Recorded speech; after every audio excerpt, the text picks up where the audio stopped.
Bismillahirrahmanirrahim. Alhamdulillahi rabbil alamin.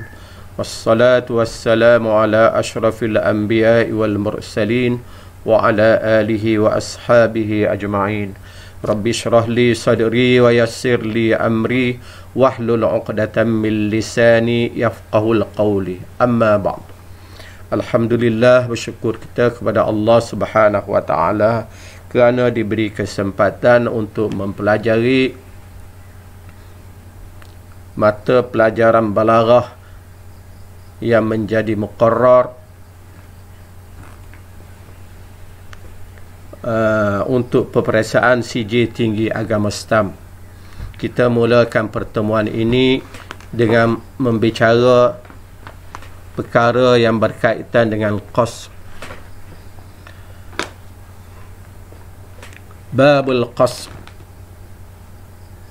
Mal muradu bil qasr? Al qasru lughatan huwa al habsu wa istilahan wa takhsis wa takhsis syai'in bi syai'in bi tariqin makhsus mislu la ilaha illallah la khaliqa illallah wa ma Muhammadun illa rasul. Kita mulakan pengajian siri balaghah kita dengan tajuk qasr, dengan tajuk mengkhususkan sesuatu dengan sesuatu. Apakah yang dimaksudkan dengan qasr? Qasru dari segi bahasa ialah habsu, tahan, tegah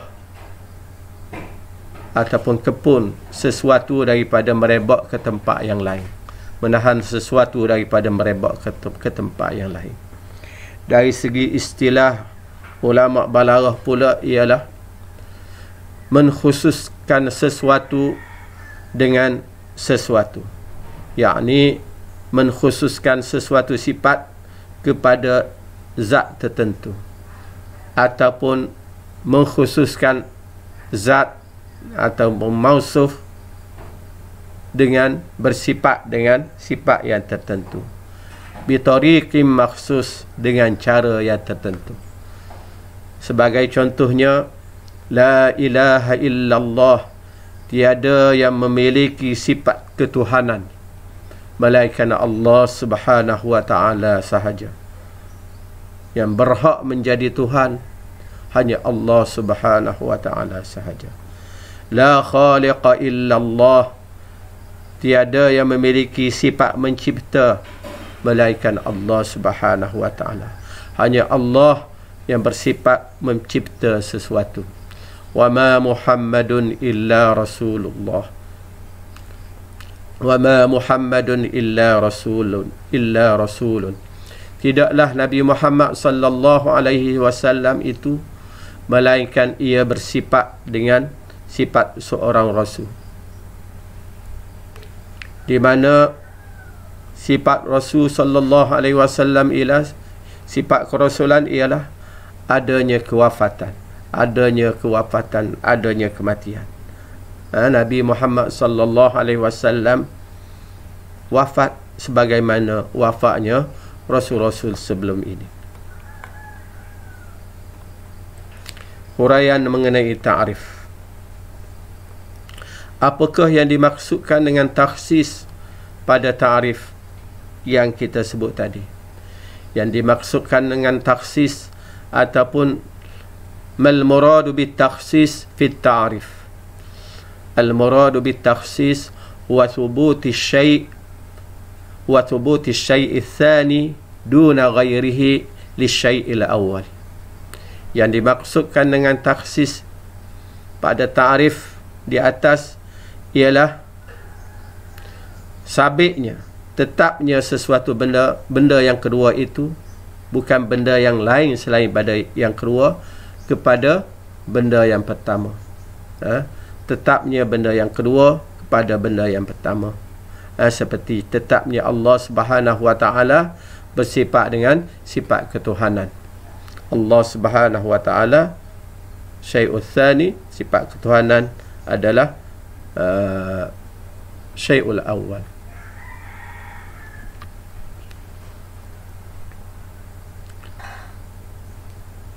Kemudian mal muradu bi syai'il awal wa syai'ul tsani fi ta'rif.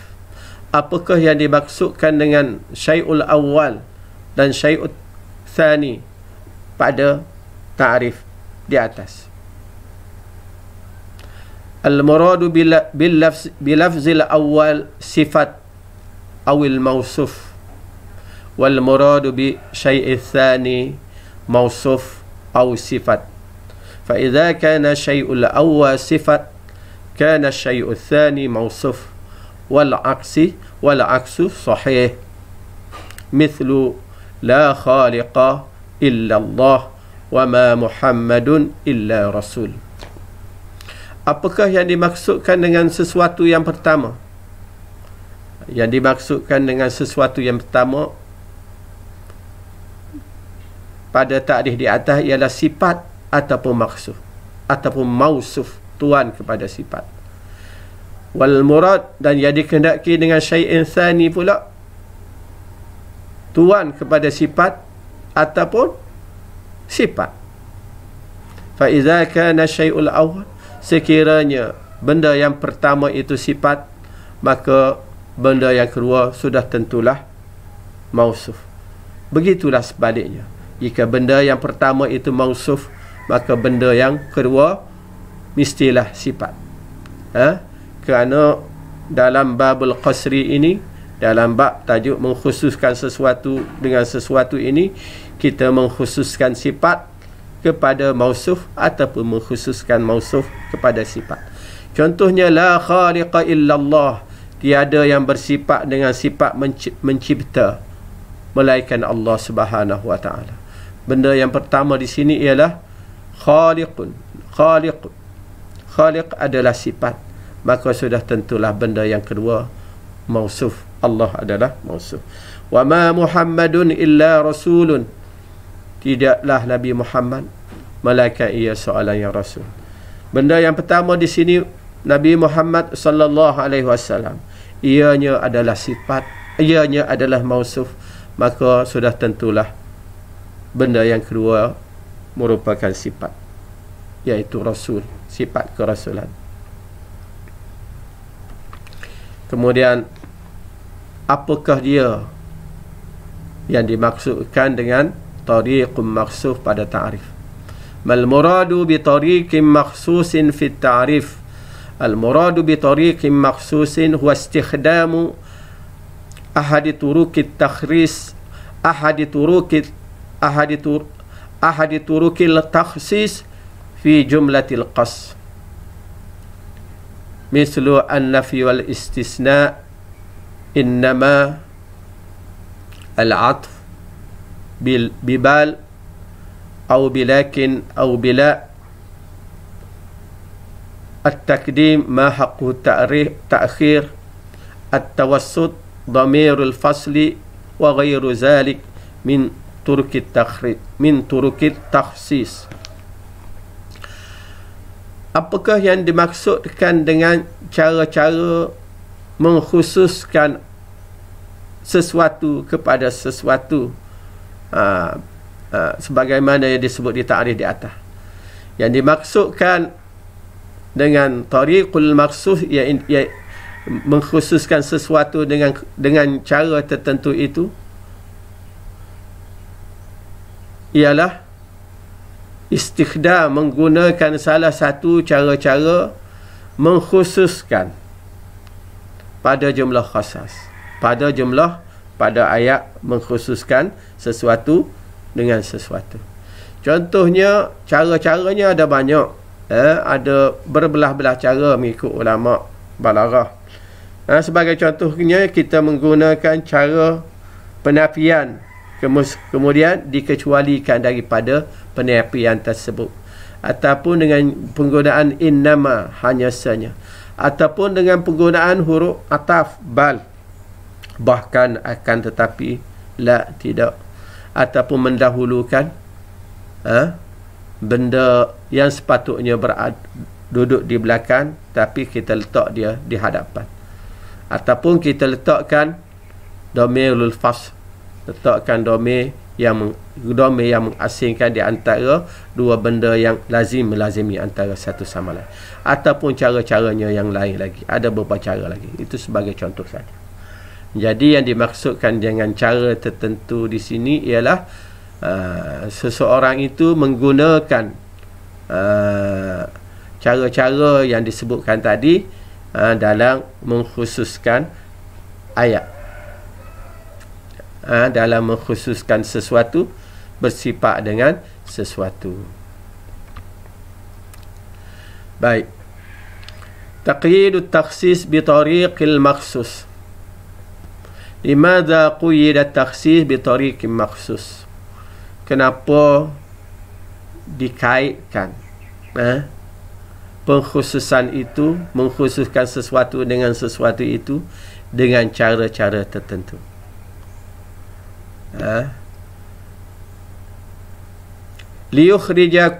liyukhrija kullu ma afada al-qasri bighairi dhalika at-tariq makhsus. Tujuannya hanya satu saja, untuk mengeluarkan ayat-ayat yang memberi makna khusus,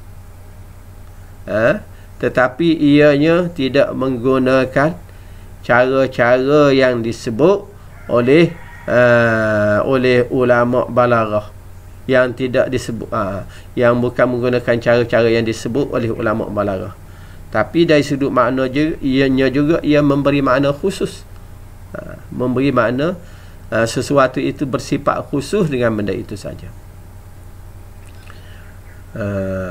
Seperti jaa Muhammadun wahdah, Muhammad seorang sahaja yang datang. Muhammad seorang, ianya memberi makna khusus. Makna khusus hanya Muhammad yang datang, yang lain tidak datang. Ayat ini tidak dinamakan ayat qasr. Limaza? Jumlah jaa Muhammadun wahdahu la yadkhulu fi nitaq dirasatil qasr.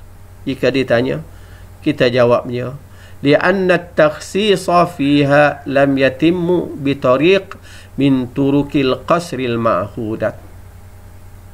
Kerana mengkhususkan kedatangan itu kepada Muhammad, mengkhususkan yang datang itu hanya Muhammad saja, bukan mengikut cara yang biasa digunakan oleh ulama balaghah. Sebab itu ia tidak termasuk dalam perbincangan kita mengenai babul qasr. Baik. Turukul qasr, udhkur sittata min turukil qasr. Cara-cara mengkhususkan sesuatu. Min turukil qasr an-nafy wal istisna, innama al-'atfu bibal bilakin wa bila, at-taqdim ma haqquhu at-ta'khir, at-tawassut dhamirul fasl, ta'riful musnad bila bil jins, ta'riful musnad ilaihi bila bil jins. Cara-cara mengkhususkan ayat, mengikut ulama balaghah ada berbelah-belah cara untuk mengkhususkan sesuatu dengan sesuatu. Jika diminta, saya sebut di sini 6, biasanya 6 akan diminta dalam peperiksaan. Antaranya cara-cara ialah penggunaan an-nafyu wal istisna, penggunaan huruf nafi kemudian dikecualikan daripada penafian tersebut, penggunaan huruf innama hanya sanya, penggunaan huruf ataf itu bal bahkan akan tetapi la bukan. Jangan lagi kita akan bincang di hadapan. Begitu juga mendahulukan benda yang sepatutnya berada di belakang. Begitu juga dengan meletakkan dhamirul fas di antara dua perkara yang tidak boleh diasing antara satu sama lain. Kemudian diasing dengan dhamirul fas di tengah-tengahnya. Umpamanya kita kata Muhammad talibun. Muhammad pelajar. Mubtada dengan khabar tak boleh diasingkan, mesti ada. Kemudian kita bawa dhamirul fasl, Muhammadun wa talibun. Kita letak tengah-tengah itu. Maka itu di antara cara takhsis. Begitu juga ta'rif musnad bila mil jans. Kita menta'rifkan khabar dengan lam al-jinsi. Muhammad katibun, Muhammad al-katibu, Muhammad penulis, Muhammad dialah penulis, al-katib bubuh alif lam pada khabar. Begitu juga ta'rif musnad ilaihi bila mil jins. Ini sebagai contoh sahaja, dan kita akan bincang seterusnya di perkara akan datang. Arkanul qasr, rukun-rukun qasr.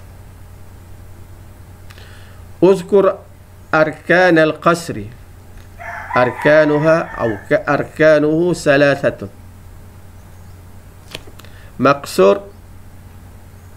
Maqsur alaih turukul qasr. Rukun qasr itu ada 3. Ada maqsur, ada benda yang ingin dikhususkan. Yang kedua ada maqsur alaih, benda yang dikhususkan untuknya. Benda yang dikhususkan untuknya. Yang ketiga tariqul qasr, cara-cara mengkhususkan. Cara-cara mengkhususkan benda tersebut. Sebagai contoh, innamal mu'minuna ikhwatun, innamal mu'minuna ikhwah. Hanya senya orang yang beriman itu bersaudara. Kita mengkhususkan orang beriman bersifat dengan sifat bersaudara, tidak berpecah belah, tidak bergaduh ataupun tidak musuh memusuhi antara satu sama lain. Maksud di sini ialah benda yang nak dikhususkan itu siapa? Orang yang beriman. Dikhususkan untuk apa? Di atas perkara apa ia dikhususkan? Dikhususkan di atas perkara bersaudara, tidak berpecah, tidak bermusuhan, tidak balah, tidak zalim-zalimi antara satu sama lain. Cara yang digunakannya ialah innama. Sebab itu kita sebut hanya senya orang yang beriman itu bersaudara. Dia tidak akan benci-membenci antara satu sama lain. Kerana orang beriman apabila sebut saudara, saudara tidak menzalimi saudaranya, tidak benci saudaranya, tidak mengkhianati saudaranya. Rukun qasr ada 3, ingat tu. Ingat. Maqsur alaih, tariqul qasr. Kemudian tarfal qasr, benda asas yang ada dalam ayat qasr, dalam jumlah qasr. Ma tarfal qasr, tarfal qasri huma maqsur alaih. Benda asas dalam ayat qasr ialah maqsur alaih, benda yang dikhususkan kepada apa, ke atas apa ia dikhususkan. Mata yusamma jumlah qasr, bilakah ayat, mana-mana ayat dinamakan ayat qasr. La yusamma jumlatul qasr illa ba'dama yatawafaru fiha jami'u arkaniha. Tidak dia menganggap mana-mana ayat itu sebagai ayat qasr kecuali setelah ianya memenuhi semua rukun-rukunnya. Untuk jadikan ayat qasru perlu ada turukul qasri, perlu ada maksur, perlu ada maksur alaih. Kena ada 3 rukun ini. Jika tidak memenuhi 3 rukun, tidak dinamakan ayat qasr. Tidak dinamakan ayat qasr, walaupun ia memberi makna qasru. Seperti kita bincang sebelum ini, ja'a Muhammadun wahdahu, Muhammad seorang saja yang datang. Muhammad seorang saja yang datang. Kita mengkhususkan sifat kedatangan itu hanya kepada Muhammad, orang lain tak datang. Walaupun ianya memberi makna khusus, ia tidak dinamakan ayat qasr, kerana cara tidak menggunakan cara qasr. Maka sudah tentu tidak ada pada ayat tersebut tariqul qasri maksur alaih. Kemudian aqsamul qasr, bahagian qasr bi'tibaril maqsur wa maqsur alaih. aqsamul qasri bi'tibaril maqsur wal maqsur alaih. Uzkur aqsamal qasri bi'tibari tarfaih al-maqsur wal maqsur alaih. Yanqasimul qasr bi'tibaril maqsur wal maqsur alaih أو باعتبار الطرف إلى قسمين: قصر الصفات على الموصوف مثل لا خالق إلا الله. ثانيا قصر الموصوف على الصفات وما محمد إلا رسول. Bahagian-bahagian qasr. Qasru terbahagi kepada dua bahagian berdasarkan kepada maksur, berdasarkan kepada perkara apa yang ingin dikhususkan dan ke atas apa yang ingin dikhususkan. Wal maqsur alaih, dia terbahagi kepada kedua. Pertama, qasrus sifat alal mausuf, kita mengkhususkan sesuatu sifat ke atas benda tertentu atau ke atas mausuf kepada benda yang mempunyai sifat tersebut. Mausuf adalah tuan kepada sifat, mengkhususkan sifat kepada mausuf. Seperti la khaliqa illallah, la ilaha illallah, tiada yang bersifat dengan sifat mencipta, tiada yang bersifat dengan sifat ketuhanan melainkan Allah Subhanahu wa ta'ala. Maknanya kita hanya khususkan sifat mencipta itu milik Allah. Benda yang lain daripada Allah tidak boleh mencipta. Benda yang lain, la ilaha illallah, benda yang lain daripada Allah tidak mempunyai sifat ketuhanan yang berhak disembah. Ini kita qasrus sifat ala mausuf. Oleh kerana yang disebutnya dulu sifat, maka ia termasuk qasrus sifat ala mausuf. Kemudian qasrul mausuf ala sifat, seperti wa ma Muhammadun illa rasul, tidaklah Nabi Muhammad itu melainkan rasul. Tidaklah Nabi Muhammad melainkan rasul. Kita khususkan Muhammad adalah mausuf tuan kepada sifat. Kita khususkan Nabi Muhammad bersifat dengan sifat kerasulan, kerana yang disebutnya dulu adalah mausuf, yang kedua adalah sifat, maka ia menjadi qasrul mausuf ala sifat. Kita sebagai contoh yang lain, wa ma umarun illa katibun, tidaklah Umar itu melainkan ia seorang penulis. Maka Umar itu sifat mausuf, sifatnya menulis, maka termasuklah ia dalam perkara mengkhususkan sifat, mengkhususkan mausuf ala sifat. Dalam bab mengkhususkan mausuf ala sifat, kerana yang disebutnya dahulu mausuf kemudian diikuti dengan sifat. Jika disebutnya dahulu sifat kemudian diikuti dengan mausuf, maka ia termasuk dalam qasrul mausuf, qasrus sifat ala mausuf. Baik, mal muradu bis sifat fi qasri sifat ala mausuf, apakah yang dimaksudkan dengan sifat dalam bab qasrus sifat ala mausuf? Al-muradu bis sifat huna sifatul ma'nawiyah allati tadullu ala ma'na qa'im bi syai' sawa'un akana al-lafzu ad-dalu 'alayha jamidan aw mushtaqan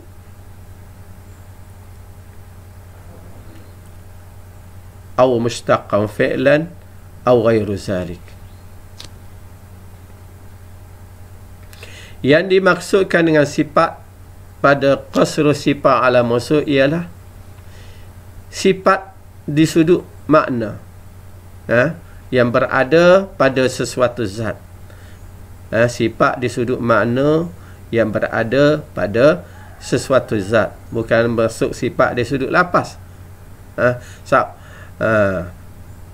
Sawa'un akana lafzu, sama ada lafaz itu lapah jami' ataupun lapah mustaq ataupun lapah fi'il, mustaqan au fi'lan, ataupun selain, au ghairu fi'l, ataupun selain daripada itu, ataupun ia mustaq daripada fi'il ataupun selain daripada itu. Maksudnya sifat di sini ialah sifat di sudut makna, bukan sifat dari sudut lafaz sebagaimana yang dibincang oleh ulama nahwu. Ulama nahwu apabila sebut sifat, dia tak boleh lari daripada lafaz mustaq. Lafaz mustaq, perkataan pecahan, seperti isim fa'il, isim maf'ul, sifat musyabbahah. Ini dianggap wasfun, isim tafdil, mengikut ulama nahwu. Adapun masdar tidak dianggap sebagai kata sifat, tapi mengikut balarah di sini dan dimaksudkan di sini ialah sifat dari sudut makna, bukan dari sudut bentuk perkataan, lapah perkataan. Kerana itulah kata kerja fi'il pun termasuk dalam sifat, masdar pun termasuk dalam sifat, mengikut yang dimaksudkan dengan qasrus sifat ala mausuh di sini. Jadi sekadar itulah dulu untuk pertemuan kali ini. InsyaAllah kita akan akan datang, kita akan bincang mengenai bahagian qasru berdasar kepada tujuan orang yang bercakap. Jadi Ustaz doakan semoga kita dapat manfaat daripada apa yang Ustaz beritahu sekejap tadi, dan Allah Subhanahu wa taala jadikan ia sebagai pahala kita untuk di akhirat. Aqulu qawli hadza astaghfirullah li wa lakum. Assalamualaikum warahmatullahi wabarakatuh.